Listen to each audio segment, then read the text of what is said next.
السلام عليكم ورحمة الله.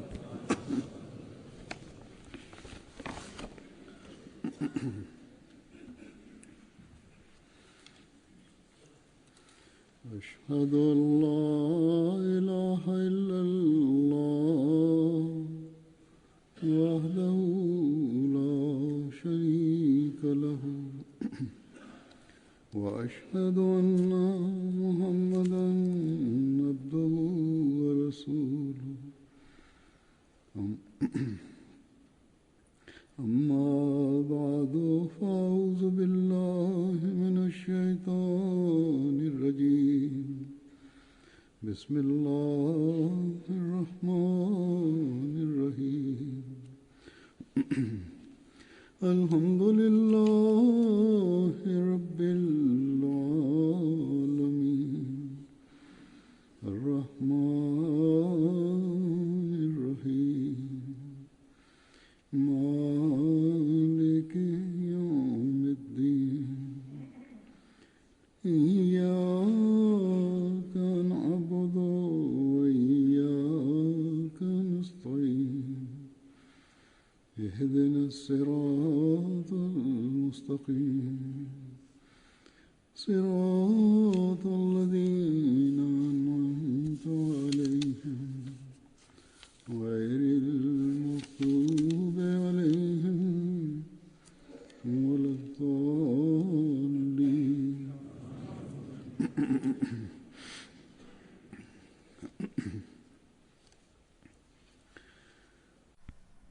Dans le Saint-Coran, Dieu a attiré notre attention concernant la Salat en de nombreux endroits. En certains lieux, il nous donne l'ordre de protéger la Salat, ailleurs il nous donne l'ordre d'être régulier dans nos Salats, et dans d'autres endroits, il y a l'ordre d'accomplir la Salat aux heures prescrites, et ces heures ont été mentionnées.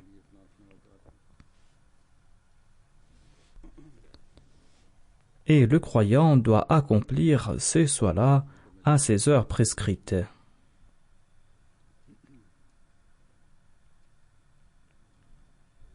Ainsi donc, Dieu a enjoint à maintes reprises l'accomplissement de la salat ainsi que son obligation.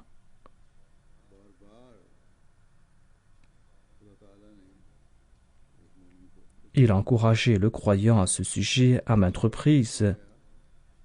Et qui plus est, il a déclaré que le but de la création de l'homme est l'adoration de Dieu, tout comme il déclare « Wa ma khalaqtul jinna wal insa illa liya'budun » à savoir que j'ai créé les djinns et les hommes pour qu'ils m'adorent. Cependant, l'homme ne reconnaît pas cet objectif, au contraire, il s'en écarte très loin. Le Messie premier l'Islam déclare dans un endroit « Le but de votre création par Dieu est son adoration. » Or, quant à ceux qui abandonnent cet objectif principal, cet objectif naturel pour mener une vie d'animaux, des personnes qui se contentent de manger, de boire et de dormir, eh bien ceux-là se sont écartés très loin des faveurs divines. Et Dieu n'est plus responsable de leur personne.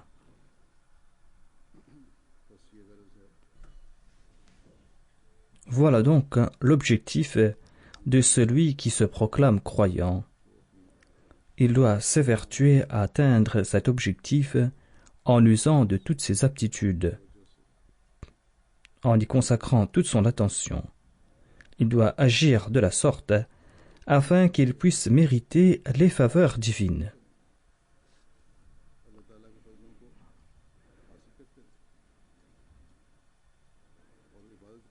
Comment rendre culte à Dieu? L'islam nous ordonne de rendre culte à Dieu 5 fois par jour.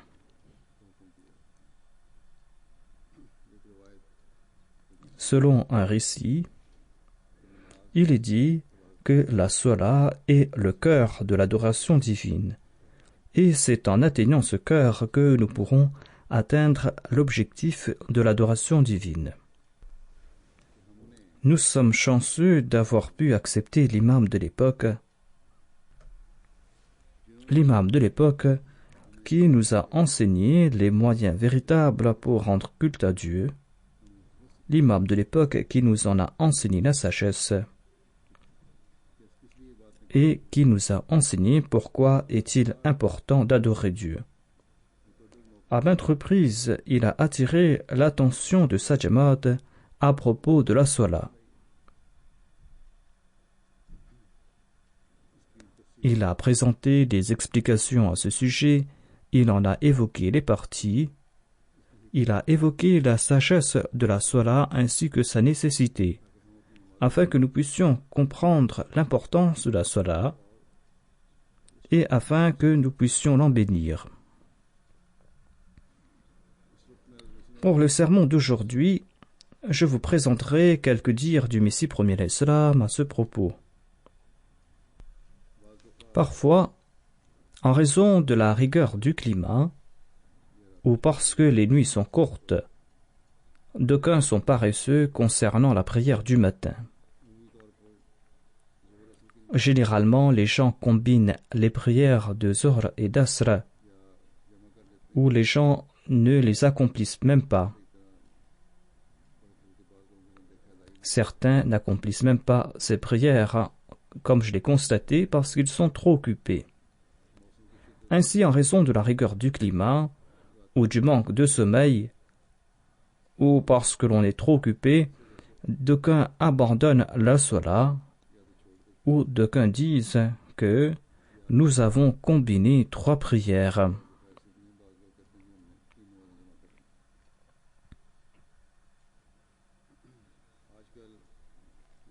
Ces jours-ci, ici en Occident, les prières sont de plus en plus tôt. Et lors de la prière de Fajr du matin, il manque 1 rangée et demie.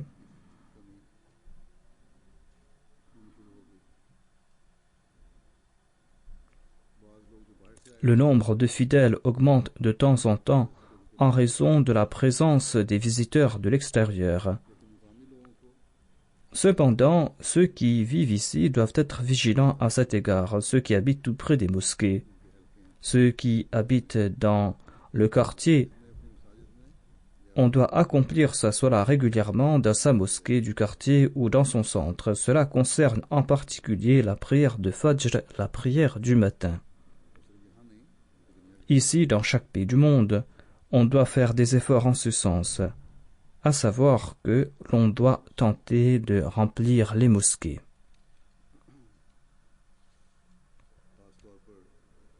Si les responsables, si les employés de la Jamaat, si les Waqifin Zinagi sont vigilants à cet égard, eh bien il y aura une grande augmentation dans le nombre de fidèles. Évoquant l'importance d'accomplir la prière régulièrement et avec assiduité, le Messie premier l'Islam a déclaré, dans une réunion, observer les services de la Salat régulièrement. D'aucuns se contentent d'une seule prière par jour. Ils devraient se souvenir que nul n'en est exempté, même pas les prophètes. Même les prophètes n'ont pas été exemptés de la prière. Il est rapporté dans un hadith qu'une compagnie d'hommes qui venait d'embrasser l'islam demanda au saint prophète Mohammed paix soit lui d'être dispensé de la prière. Ils ont dit que voilà, nous sommes trop occupés, exemptez-nous de la prière. Le saint prophète paix soit lui a fait la remarque suivante: une religion qui ne requiert pas l'action n'est pas une religion du tout. Souvenez-vous-en et faites en sorte que vos actions soient conformes aux injonctions divines. Faites en sorte que vos œuvres soient en accord aux injonctions divines. Allah déclare que le maintien des cieux et de la terre par le commandement divin fait aussi partie des signes de Dieu. D'aucuns ont un penchant pour le tout naturel. Et ils disent, ces gens-là, que la religion du naturalisme mérite d'être suivie, car si l'on ne respecte pas les principes de la protection de la santé, eh bien la taqwa et la pureté ne serviront pas à grand-chose. Les gens de ce monde annoncent qu'il faut suivre les principes d'ici-bas. Il y a des principes d'ici-bas qu'il faut suivre. Il y a, à titre d'exemple, tout ce qui est trait à la santé. Si on ne respecte pas ces principes, comment avoir la santé? Et si on n'a pas la santé, comment préserver la taqwa, la pureté? Quel en sera l'avantage? Le Messie premier l'Islam déclare: parmi les signes de Dieu, il y a le fait que parfois certains médicaments ne sont pas efficaces et les mesures de protection de la santé ne servent à rien. Ni les médicaments ni les médecins ne servent à rien. Or, accompagné du commandement divin, tout ce qui est tordu devient droit. Ainsi, la chose essentielle est la grâce de Dieu. Il sera erroné de croire qu'en jouissant de la santé, l'on possède tout, ou que si l'on accomplit telle ou telle action, l'on jouira d'une bonne santé. Ou si je prends tel médicament, quand je suis malade, eh bien je recouvrerai la santé. Toutes ces mesures dépendent de l'ordre divin, et sans le commandement divin, tout cela ne servira à rien. Nous devons donc nous tourner vers celui dont les ordres rendent profitables toutes ces mesures. C'est lui que nous devons adorer, c'est avec lui que nous devons établir une relation. Ainsi, les solas sont importantes pour que nous puissions atteindre d'une part le but de notre création. D'autre part, les solas nous protègent aussi des calamités et des difficultés. Car c'est en se prosternant devant Dieu que nombre de choses qui sont apparemment impossibles deviennent possibles. Tout cela devient possible si l'on établit une relation avec Dieu. Ainsi, toute chose se fait par le commandement divin. C'est pour cette raison que l'on doit s'évertuer à attirer les faveurs divines. Le Messie premier l'Islam déclare dans un endroit: Allah accomplit l'œuvre qu'il désire. Allah transforme des lieux déserts en des lieux habités et des lieux habités en des lieux déserts. Voyez ce qu'il a fait de Babylone. L'homme voulait y habiter et Dieu, quant à lui, voulait rendre ce lieu désert. Et ce lieu a été habité par des hiboux. Le lieu que l'homme voulait désert est devenu le centre de l'humanité, c'est-à-dire la Mecque, la Kaaba. Sachez donc qu'abandonner Dieu pour placer sa confiance en des plans et en des moyens est bien pareille action et de la sottise. Apportez pareil changement en vous qui feront de votre vie une nouvelle vie. Accomplissez l'istighfar souvent. Ceux qui, en raison de leur occupation, ont peu d'occasion de rendre culte à Dieu, eh bien ceux-là doivent vivre dans l'inquiétude plus que toute autre personne. D'aucuns se disent très occupés, trop occupés. D'aucuns disent qu'ils n'ont pas le temps de rendre culte à Dieu. Eh bien, ces gens-là doivent être les plus inquiets. Les obligations envers Dieu de ceux qui sont employés à plein temps tombent à l'eau. C'est pour cette raison qu'il est permis de combiner les prières de Zohr et d'Asr quand on est contraint de le faire. Cependant, je sais aussi que si l'on demande la permission à son patron de prier, eh bien, il donnera cette autorisation. Si on a une bonne impression sur ses patrons et si on leur demande la permission de prier, ils vont le faire. D'ailleurs, les supérieurs donnent des directives spécifiques à ce sujet à leurs officiers subordonnés. Ainsi donc, présenter pareil prétexte pour abandonner la Salat démontre en fait la faiblesse de l'âme.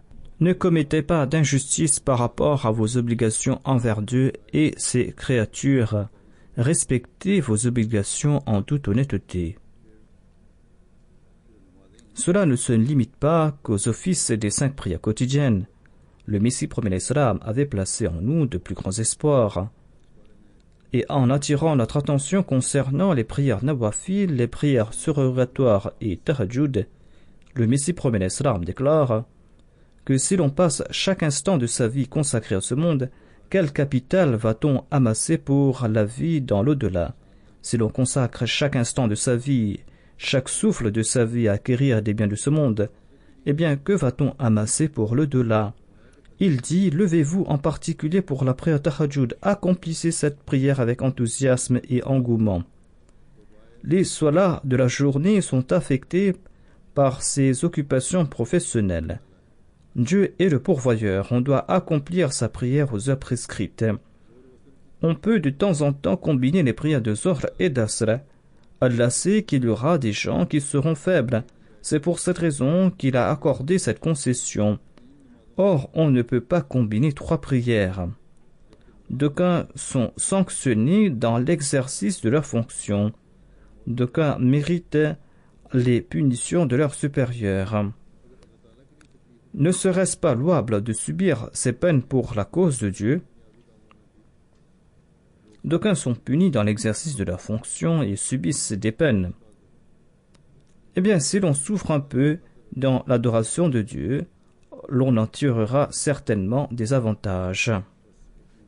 Ainsi, un croyant doit toujours se souvenir de ses conseils. Les nuits sont de plus en plus courtes, et ces nuits courtes ne doivent pas vous pousser à remettre l'heure de vos prières, ou ne doivent pas vous pousser à les négliger. Et les occupations de ce monde ne doivent pas non plus être des obstacles dans cette voie. Ainsi, nous devons à chaque instant jauger notre âme.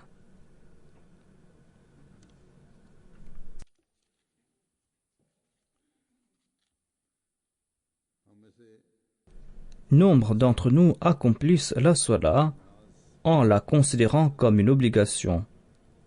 Cependant, on ignore la réalité de la Salat. En expliquant cela, le Messie premier l'Islam a déclaré à une occasion: c'est quoi la Salat? C'est une prière particulière. Or, les gens considèrent cela comme l'impôt imposé par le souverain. Ils pensent, ces sots, que la Salat est une taxe. Ces sots ignorent si Dieu a réellement besoin de leur supplication. Lui qui est indépendant, a-t-il besoin que l'homme le supplie? A-t-il besoin que l'homme fasse ses louanges, proclame son unicité? En fait, il s'y trouve les avantages de l'homme, car il atteint son objectif par ses moyens.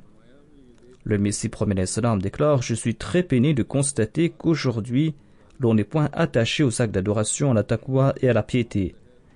La raison est l'influence nocive généralisée de la tradition. C'est ce qui a refroidi l'amour d'Allah, et l'on ne tire pas des actes d'adoration la saveur qui en découle. Allah a placé en toute chose au monde un plaisir et une saveur particulière. En raison de sa maladie, le malade n'apprécie pas la saveur d'un mets succulent. Pour lui, ce repas est amer et tout à fait insipide. Des fois, on perd toute sensation gustative. Eh bien, ceux qui ne savourent pas leurs actes d'adoration, ceux qui n'en tirent aucun plaisir, doivent se soucier de leur maladie, car Dieu a placé du plaisir en toute chose qu'il a créée.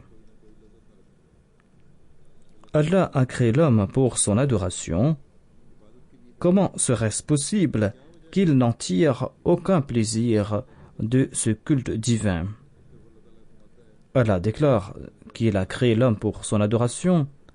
Eh bien, est-il possible qu'il n'ait pas placé du plaisir? Certes, cette saveur existe. Or, il faut aussi qu'il y ait des gens pour en profiter. Il faut aussi qu'il y ait des gens pour profiter de ce plaisir, de cette saveur. Allah déclare: وَمَا خَلَقْتُ الْجِنَّ وَالْإِنسَ إِلَّا لِيَعْبُدُونَ. Étant donné que l'homme a été créé pour l'adoration de Dieu, il est essentiel qu'il s'y trouve un haut degré de plaisir. C'est là un concept que nous pouvons aisément saisir dans notre vécu, dans nos expériences de tous les jours. On tire plaisir de cela, on peut témoigner de cela au quotidien. Le Messie premier l'Islam ajoute: Voyez à titre d'exemple les féculents ou tous les aliments qui ont été créés pour l'homme. N'en tire pas plaisir quand il en consomme. Un repas bien préparé est très succulent. L'homme ne possède-t-il pas des papilles gustatives pour tirer plaisir de cette saveur et de ces sensations? L'homme ne tire-t-il pas plaisir à regarder de belles choses, qu'elles appartiennent au monde des plantes, des minéraux ou des animaux?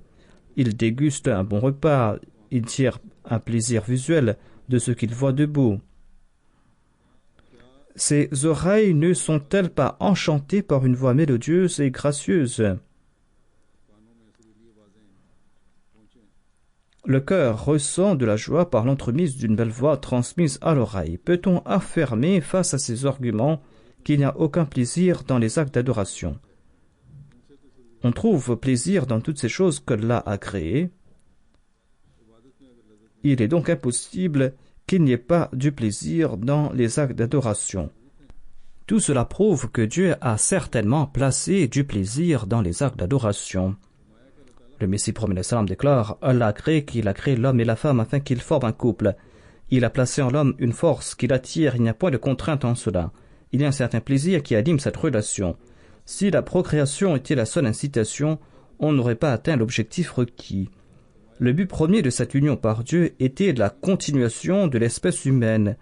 Pour ce faire, Dieu a établi une relation entre l'homme et la femme. Et un certain plaisir s'y trouve accessoirement, un plaisir qui est devenu pour la plupart des imbéciles l'objectif principal de cette relation. Les gens de ce monde croient que ce plaisir est l'objectif principal de cette relation. De même, dit le Messie prophète sallam, sachez que les actes d'adoration ne sont point un fardeau, un impôt.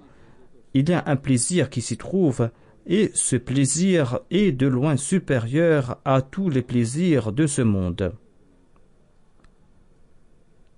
Le Messie prophète sallam ajoute: le malade ne savoure point un mets succulent, de même l'infâme ne tirera aucun plaisir de l'adoration divine.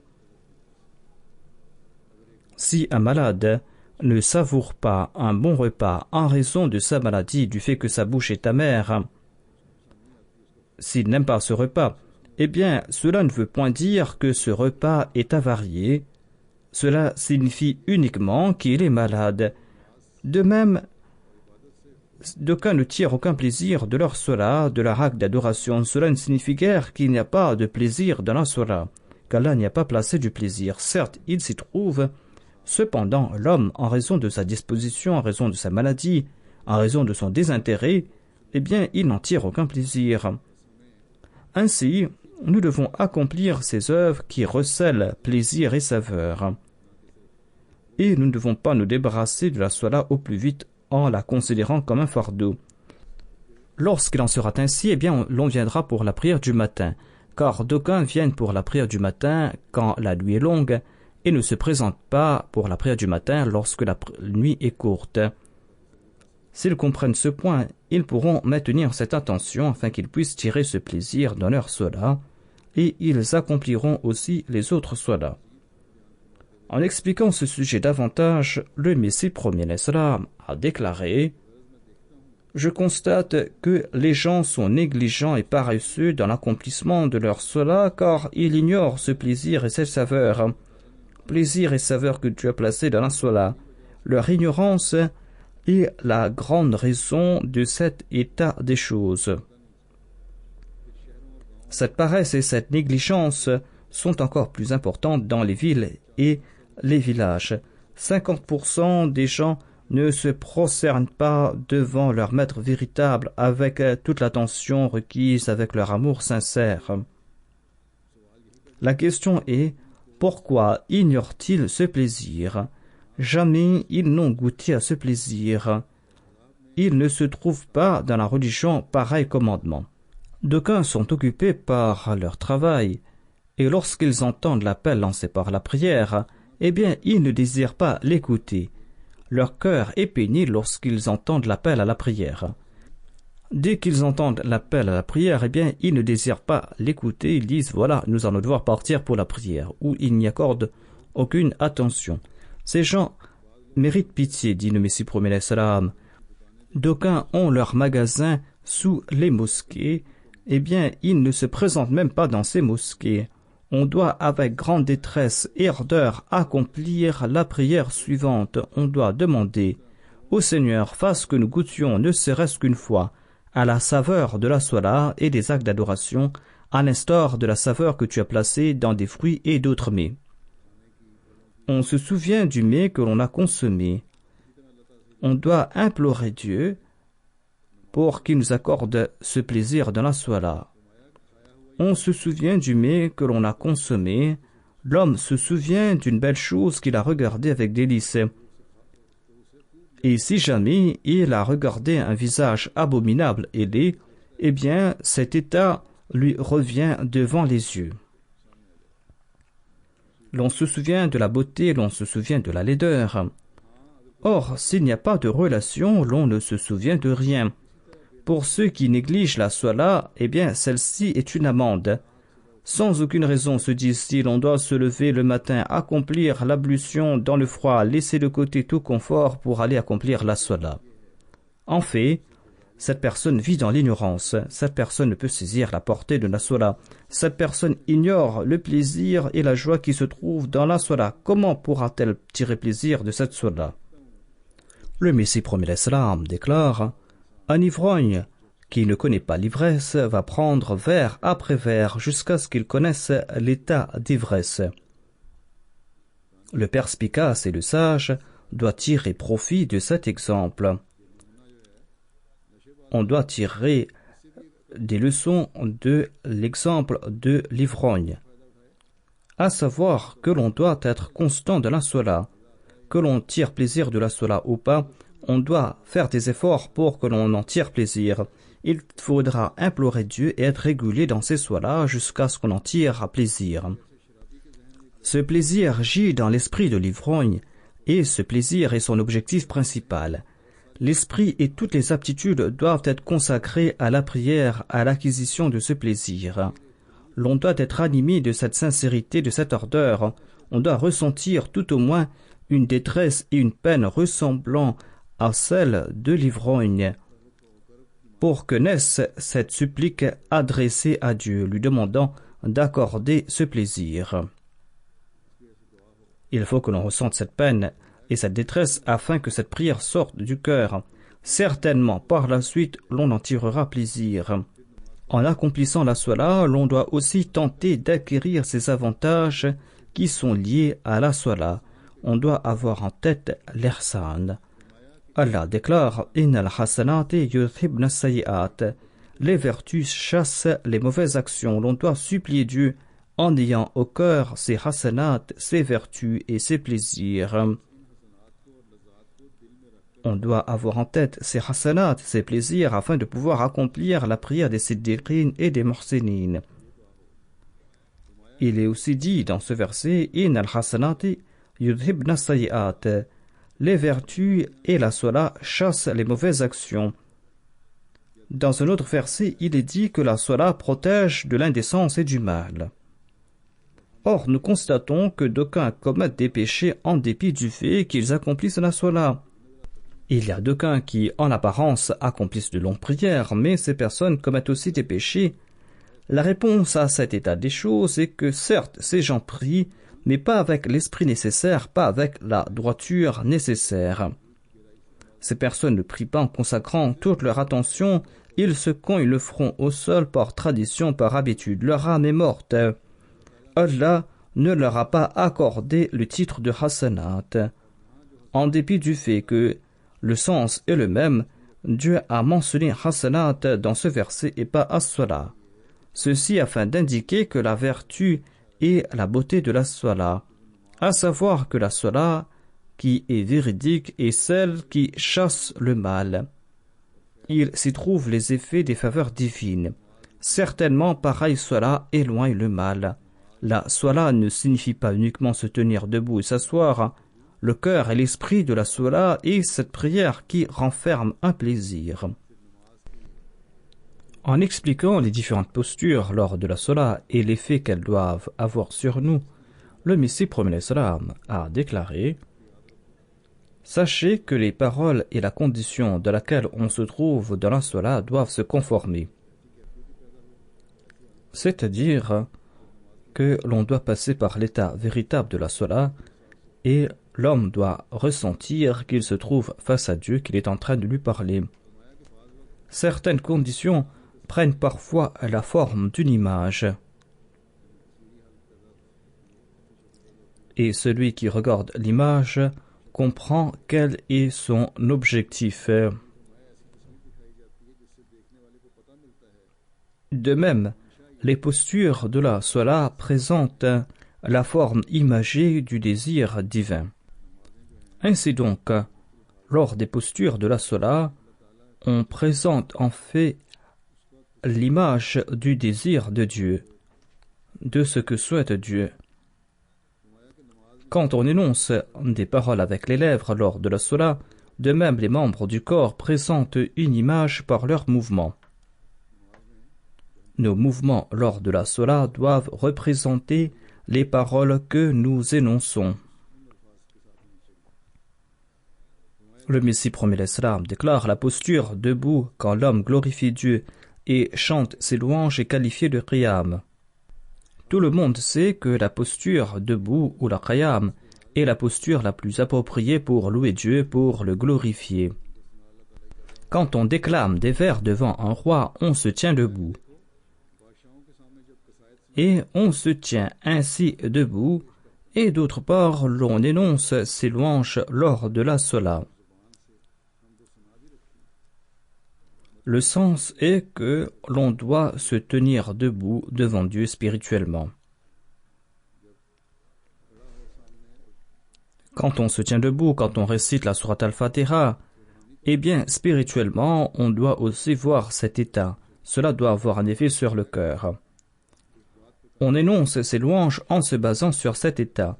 Une personne véridique qui fait les éloges de quelqu'un se fonde sur une opinion.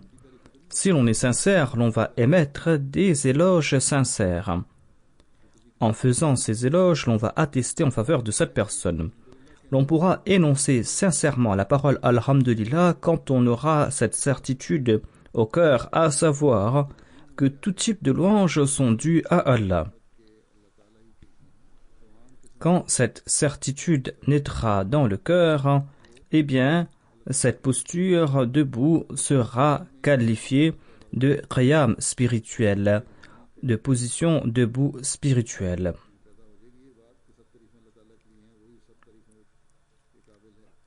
Lorsqu'on va dire que on doit louer Dieu et que personne d'autre ne mérite ses éloges, eh bien cette posture physique se transformera en qiyam spirituel, car le cœur sera établi sur cette posture et cette personne sera considérée debout. L'on se tient debout physiquement afin que l'on soit dans cette posture debout spirituellement. Ensuite, il y a le ruku, la génuflexion. On y récite la prière Subhan Rabbil Azim. Quand on atteste la grandeur de quelqu'un, on se courbe devant sa personne. La grandeur exige que l'on se courbe devant lui. Ainsi, l'on énonce verbalement Subhan Rabbil Azim et on se courbe physiquement. On exprime la grandeur et la pureté de Dieu par les lèvres et l'on se courbe. Cet état suit donc cette parole. Ainsi donc, dès que l'on a énoncé cette prière, eh bien, l'on s'est courbé. La troisième énoncée est Subhan Rabbil Ala. Allah exprime la supériorité et la supériorité exige la prosternation.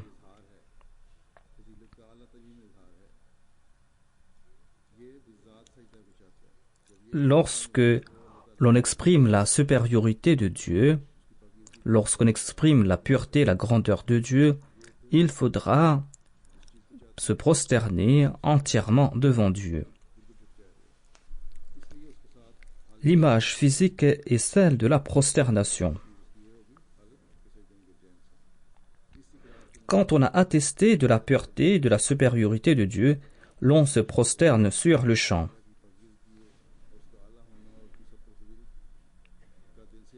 Quand on a attesté de la pureté de Dieu, eh bien, l'on se prosterne immédiatement.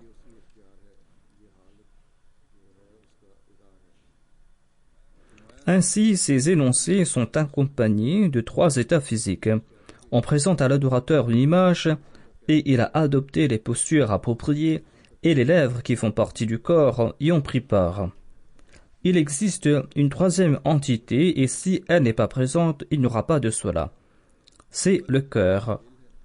Le cœur doit aussi adopter la posture debout, afin qu'Allah, qui le regarde, puisse voir s'il a adopté la posture debout et la qiyam, et si son âme s'est aussi mis debout. Il désire voir non seulement le corps, mais voir si l'âme aussi en fait de même. Allah connaît l'état du cœur, et il sait si l'âme est aussi debout avec le corps, ou si l'âme est en train de se courber, de se prosterner. L'on ne doit pas se contenter d'exprimer la grandeur divine en énonçant la formule Subhana Rabbil Azim. Il faut aussi que l'on se prosterne en énonçant cette prière. L'âme aussi se prosterne. Et dans la 3e posture, l'on se prosterne devant Dieu face à la grandeur de Dieu. L'âme se prosterne et le cœur aussi se prosterne.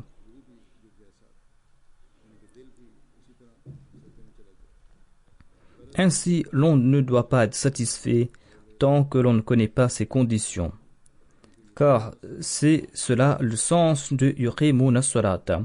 Si la question est comment créer cet état, eh bien la réponse sera qu'il faudra être constant dans la Salat. L'on doit être constant dans l'accomplissement de la prière et l'on ne doit pas s'inquiéter des incitations et des doutes. On doit continuer à prier avec constance. Au début, il y a certainement cette bataille avec les doutes et ces incitations. Il y a une bataille entre l'homme et Satan. La solution à cela est de faire preuve d'une constance infatigable et de faire preuve de patience. Il faudra implorer le soutien divin et en fin de compte, l'on connaîtra l'état que je viens d'évoquer, dit le Messie premier Islam. Ainsi, la constance est la condition. Si l'on génère en sa personne cette qualité, Dieu courra dans la direction de son serviteur, et les faveurs divines vont pleuvoir en conséquence. Cependant, nombre de personnes ne comprennent pas cette réalité. Dans leur empressement, ces personnes abandonnent la porte de Dieu, ou ces personnes n'accordent pas d'importance à la Salat. Et ces gens sont dans une course à l'instar des personnes de ce monde. Le Messie premier Islam ajoute: souvenez-vous que la Salat véritable est acquise grâce aux supplications. Supplier tout autre que Dieu est tout à fait contraire au sens de l'honneur du croyant. Car Dieu seul est à même d'être supplié, c'est son aide à lui que l'on doit quémander. On est en relation avec les autres et on demande l'aide d'autrui. Or, il sera tout à fait condamnable de placer espoir en quelqu'un d'autre, hormis Dieu, pour une requête qui ne concerne que la personne de Dieu. Placer confiance en tout autre que Dieu en pareille situation est tout à fait condamnable. Le Messie premier Islam déclare: tant que l'homme ne se rend pas insignifiant pour faire ses requêtes à Dieu, il ne méritera pas le titre de véritable musulman et de véritable croyant. Toutes ces aptitudes internes et externes doivent se prosterner devant le seuil de Dieu. Voilà la réalité de l'islam. À l'instar d'un moteur important qui fait tourner de petites pièces, de même, tant que l'homme ne soumet pas chacune de ses œuvres et chacune de ses actions à la force immense de ce moteur, eh bien, comment pourra-t-il accepter la divinité d'Allah? Comment pourra-t-il se soumettre réellement lorsqu'il énonce la prière « Inni wajjahtu wajhiya lillazi fatara as-samawati wal ard » Sans nul doute, il sera musulman, croyant et soumis dès qu'il se tournera vers Dieu lorsqu'il énonce ces paroles. Dès qu'il prononce ces paroles, il doit se tourner vers Dieu, et c'est là qu'il sera considéré comme musulman, comme croyant, comme muwahhid. Mais quant à celui qui fait ses requêtes à toute autre personne qu'Allah, lorsqu'il se penche vers Dieu, c'est-à-dire d'une part, il se penche vers Dieu et il se penche aussi vers les autres, il associe aussi d'autres à Allah, eh bien cette personne est très malchanceuse, cette personne vivra dans la privation. Car le moment est proche lorsqu'elle ne pourra s'incliner vers Dieu ni verbalement ni en apparence. Et Allah s'écarte de lui, et il ne se tourne pas vers Allah. C'est là aussi une des raisons de l'abandon de la prière et de la paresse, car lorsque l'homme se penche vers tout autre que Dieu, son âme et ses aptitudes ressemblent aux branches de cet arbre qui ont poussé dans une direction depuis le début. Il ressent une certaine dureté, une certaine violence à l'égard de Dieu, et son âme et son cœur deviennent comme de la pierre. Si l'on attache les branches d'un arbre dans une direction, elles ne cesseront de pousser dans cette direction. Si l'on se tourne vers les hommes, on ne cessera de le faire. Et le cœur s'endurcit à l'égard de Dieu. Ces branches qui se penchent dans une direction ne peuvent pas tourner dans une autre direction. C'est ainsi que son cœur et son âme s'éloignent de Dieu jour après jour. C'est là un très grand péril, c'est un état très effrayant, à savoir que l'homme ose abandonner Dieu pour faire ses requêtes à autrui. C'est pour cette raison qu'il faudra être régulier dans ses prières, afin qu'en premier cela se transforme en une ferme habitude, et que l'on se tourne vers Dieu. Ensuite, petit à petit, viendra le moment lorsque l'homme se coupe entièrement du monde et deviendra l'héritier d'une lumière et d'un délice. Il faudra tout d'abord faire des efforts pour accomplir la Salat, et une fois que cette habitude s'est installée, lorsqu'on se penche sincèrement vers Dieu, l'on va mériter les faveurs divines. Je le répète encore une fois, dit le Messie premier salam, malheureusement je n'ai pas trouvé le terme approprié pour décrire l'ignominie de se tourner vers tout autre que Dieu. Certains vont courtiser, vont flatter autrui. Pareille action attise le sens de l'honneur de Dieu, car cela signifie que cette Salat est dédiée à d'autres personnes. Dieu rejette au loin cette Salat. Je présente une analogie assez simple à comprendre. Certes, la situation n'est pas la même, mais il sera facile de comprendre cela. C'est un exemple que le Messie premier salam nous présente pour nous expliquer cela. Un homme fier et doué d'un sens de l'honneur n'endurera pas de voir sa femme en relation avec un autre,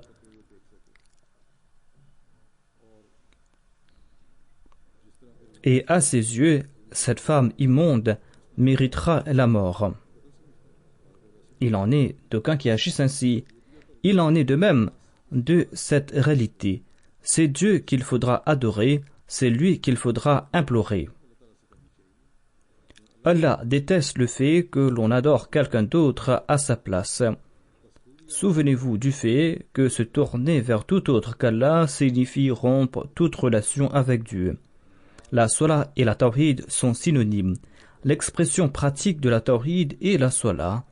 Or, il n'y aura aucune bénédiction, aucun avantage tant que l'on ne s'est pas immolé lors de la Salat, tant que l'on n'accomplit pas la Salat, l'âme empreinte d'humilité, le cœur enclin vers Dieu. D'aucuns affirment que nous avons beaucoup pleuré lors de nos Salats, nous n'avons rien acquis.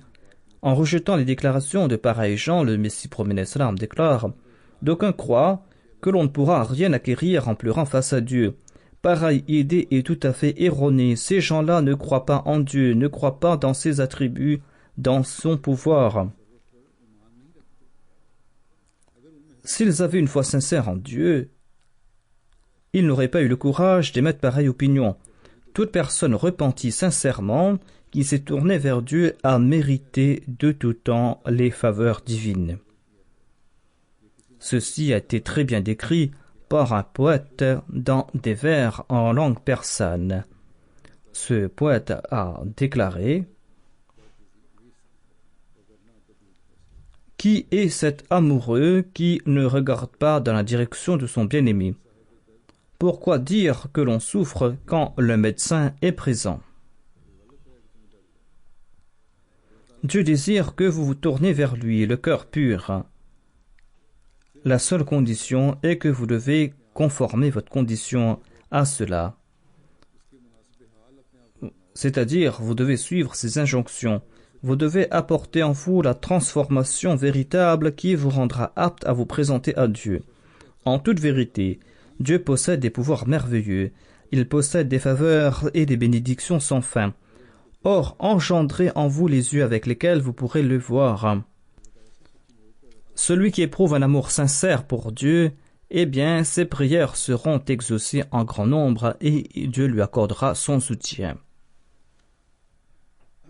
Ainsi donc, nous devrons nous transformer de sorte que Dieu nous écoute.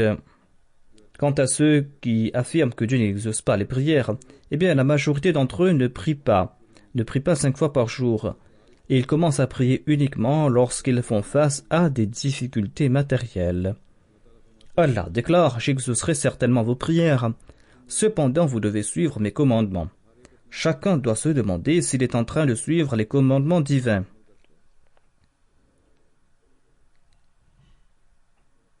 Parmi ceux qui ont des doléances à propos de Dieu, combien mettent en pratique les 700 commandements de Dieu évoqués dans le Saint-Coran, des commandements que le Messie promet a évoqués dans un endroit? Combien sont-ils qui mettent en pratique ces 700 commandements? Si l'on veut comparer le nombre de fois qu'Allah exauce ses prières, il faudra aussi comparer le nombre d'injonctions divines appliquées par l'homme. C'est là une faveur divine qu'il accorde sa miséricorde à ses serviteurs en dépit de leurs manquements. Il exauce certaines de leurs prières. Il y a d'aucuns qui ne prient même pas régulièrement, mais certaines de leurs prières sont exaucées. C'est là une faveur divine.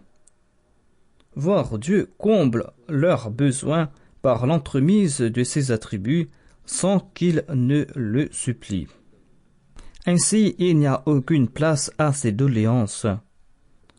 L'on doit s'efforcer à suivre les commandements divins et à rendre culte à Dieu et accomplir ces soins-là, accomplir ses autres obligations conformément aux commandements divins.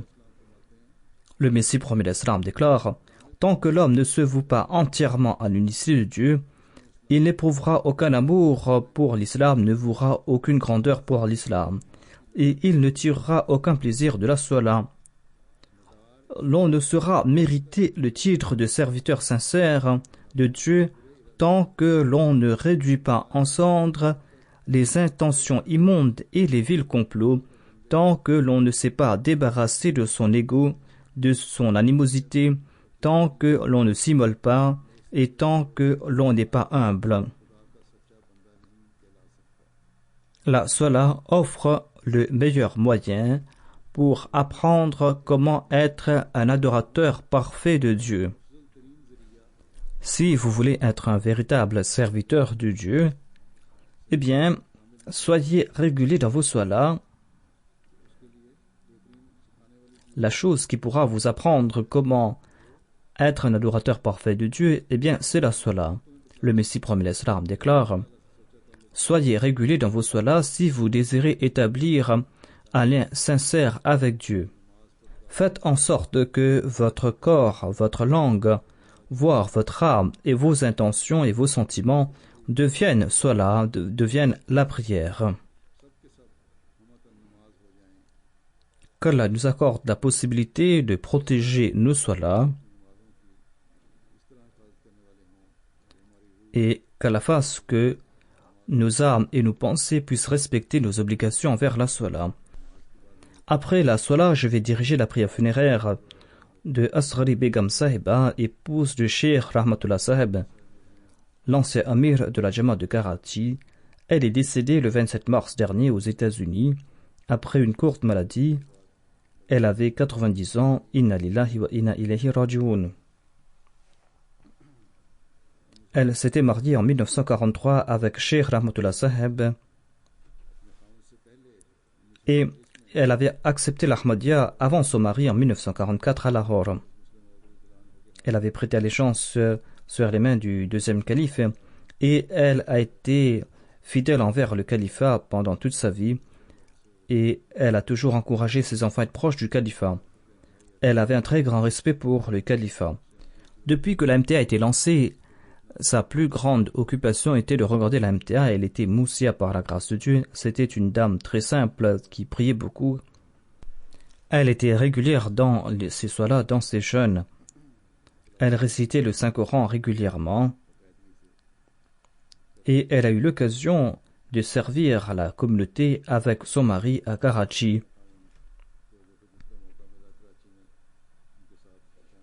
Elle a toujours servi la communauté. Une de ses grandes qualités était son hospitalité. Cheikh Saab était l'amir de la Jamaat de Karachi et il était très occupé et la défunte recevait beaucoup d'invités et elle s'est occupée de ses invités. Elle avait reçu le deuxième calife, le troisième calife et le quatrième calife. Elle a aussi fait de grands sacrifices financiers. En 1950, la Jamaat a fait face à des difficultés financières et le deuxième calife avait lancé un appel particulier. Cheikh Saab, son mari, avait accordé une grande partie de ses revenus à la Jamaat et la défunte a aussi consenti à ses sacrifices. C'était une dame très simple qui vivait dans la simplicité. Un de ses fils a écrit que il encourageait ses enfants à écrire au calife. Elle laisse derrière elle 5 fils et 2 filles et 43 petits-enfants. Un de ses fils est le docteur Nassim Rahmatullah Saab, naïb amir de la Jamaat des États-Unis et responsable du site alislam.org. Un de ses gendres est Rahmani Saab qui habitait ici. Il était le secrétaire Wasiya. Il a servi à ce poste pendant longtemps. Son épouse Jamila Rahmani a été secrétaire mâle de sa région.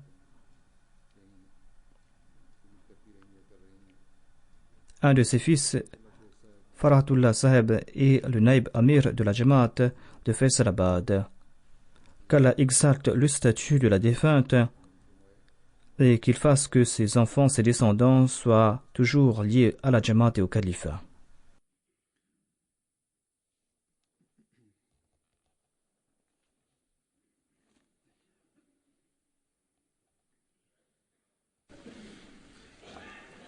Alhamdulillah, nahmaduhu wa nasta'inuhu wa nastaghfiruhu wa nu'minu bihi wa natawakkalu alayhi wa na'udhu billahi min shururi anfusina wa min sayyiati a'malina. من يهده الله فلا مضل له ومن يضلل فلا هادي له ونشهد أن لا إله إلا الله ونشهد أن محمدا عبده ورسوله. عباد الله رحمكم الله، إن الله يأمر بالعدل والإحسان وإيتاء ذي القربى وينهى عن الفحشاء والمنكر والبغي يعظكم لعلكم تذكرون. اذكروا الله يذكركم وادعوه يستجب لكم ولذكر الله